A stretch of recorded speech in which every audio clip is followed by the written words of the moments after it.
Thank my colleague, Senator Cornyn.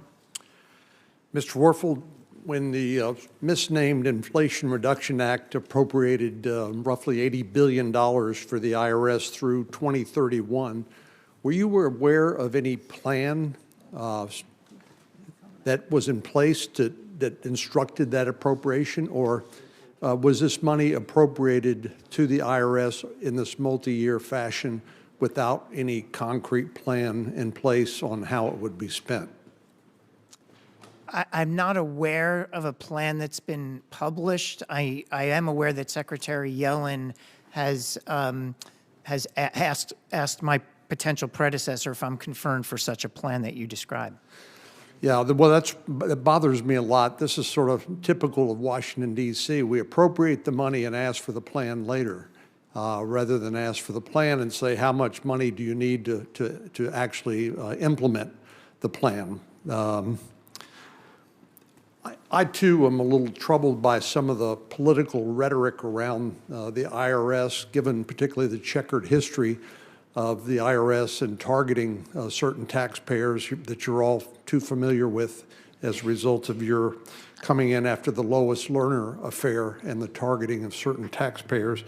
But the president said we're not going to collect taxes from people making under $400,000 a year.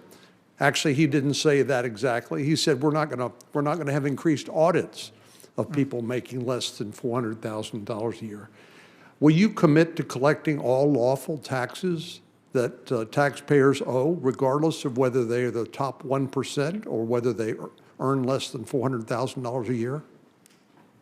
Yes, Senator, and I think it's an important clarification that the directive from Secretary Yellen was to make sure that Inflation Reduction Act funds do not increase audit rates for those earning less than $400,000, but all those individuals still have a responsibility and a balance due. But as described earlier in this hearing, I think a vast majority of them are honest taxpayers who are ready and willing to do their civic duty and meet their obligation. And for them, my focus should be, I think, on improving service.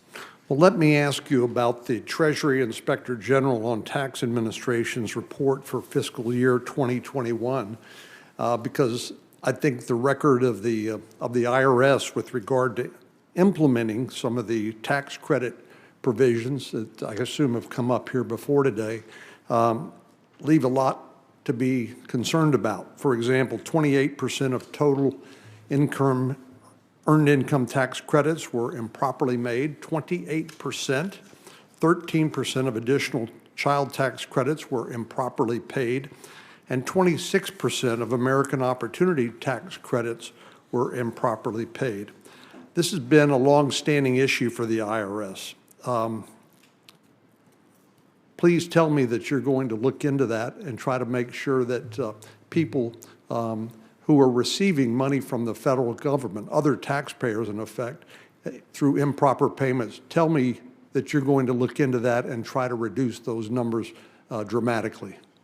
Senator, absolutely. I mean, I've talked about my background a lot today. For a while in government, actually for many years, I was known around town as the improper payments guy.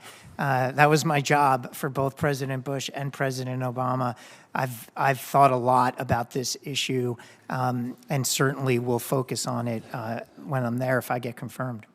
Well, I'm a little concerned that when I hear one of my colleagues suggest this is a problem with unlicensed tax preparers only.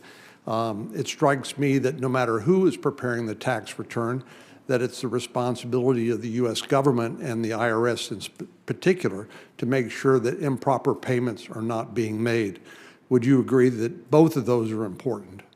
Yes, both. I mean, look, we should. It's all about building trust and improving program integrity, and we should be addressing improper payments for sure. Well, ultimately, I think there are three simple questions that we need to ask about whether the IRS is meeting its stated mission. One, did taxpayers find filing their tax return easier in the current year than they did in the previous year? Secondly, were taxpayers' questions and problems handled as smoothly as account inquiries for their bank, credit card company, or utility? And third, did IRS personnel treat taxpayers respectfully and professionally.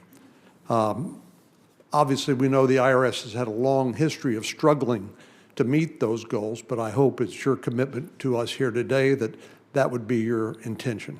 Yes, sir. Thank you. Thank you, Senator Cornyn. I think Senator Whitehouse